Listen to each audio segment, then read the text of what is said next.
Баршаңызға сәлем достар, әдеттегідей сіздермен түс шору каналы. Бүгінгі түс шоруымыз Арафа күні болғандықтан түсімізде Арафа тауын көрсек деп аталады.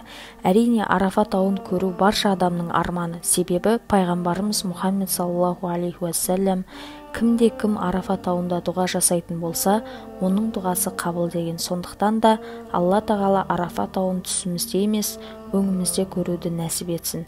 Видеомызды бастамас бұрын каналымызға тіркеліп, қоңырауды басып қоюды ұмытпаңыз. Ал ендеше бастайық. Түс шорушы ғалым Ибн Сирин, егер кімде-кім түсінде Арафа тауын көрсе, Алла тағала мен ол адамның ара қатынасы дұрыс деген. Сондай-ақ түсіңізде Арафа тауын көрсеңіз, сіздің қажылыққа баратындығыңызды білдіреді. Және де бұл түс сіздің рызық несібеңіздің артатындығын білдіруі де мүмкін. Егер түсіңізде Арафа тауында тұрғаныңызды көрсеңіз, үлкен жетістікке жететіндігіңізді білдіреді. Кімде-кім түсінде қажылық жасап Арафа тауында тұрғандығын көрсе, өмірінің ұзақ болатындығын білдіреді. Имам Наблуси болса, кімде-кім түсінде Арафа тауын көрсе, арманның орындалатындығын білдіреді деген.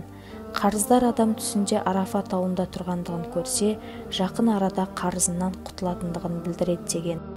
Ибн Шахин, кімде-кім түсінде Арафа тауын көрсе, оның Аллаға жасаған тәубесінің қабыл болғандығын білдіреді деген. Егер тұрмыстағы ел түсінде Арафа тауын көрсе, жақында жүкті болатындығын білдіреді. Ал жүкті әйел түсінде Арафа тауын көрсе, ұлды болатындығын білдіреді. Достар, егер осы видеомыз ұнаған болса, лайк басып комментарий қалдыруға ұмытпаңыз. Ертеңгі шалатын құрбандықтарыңыз қабыл болсын. Сау болыңыздар.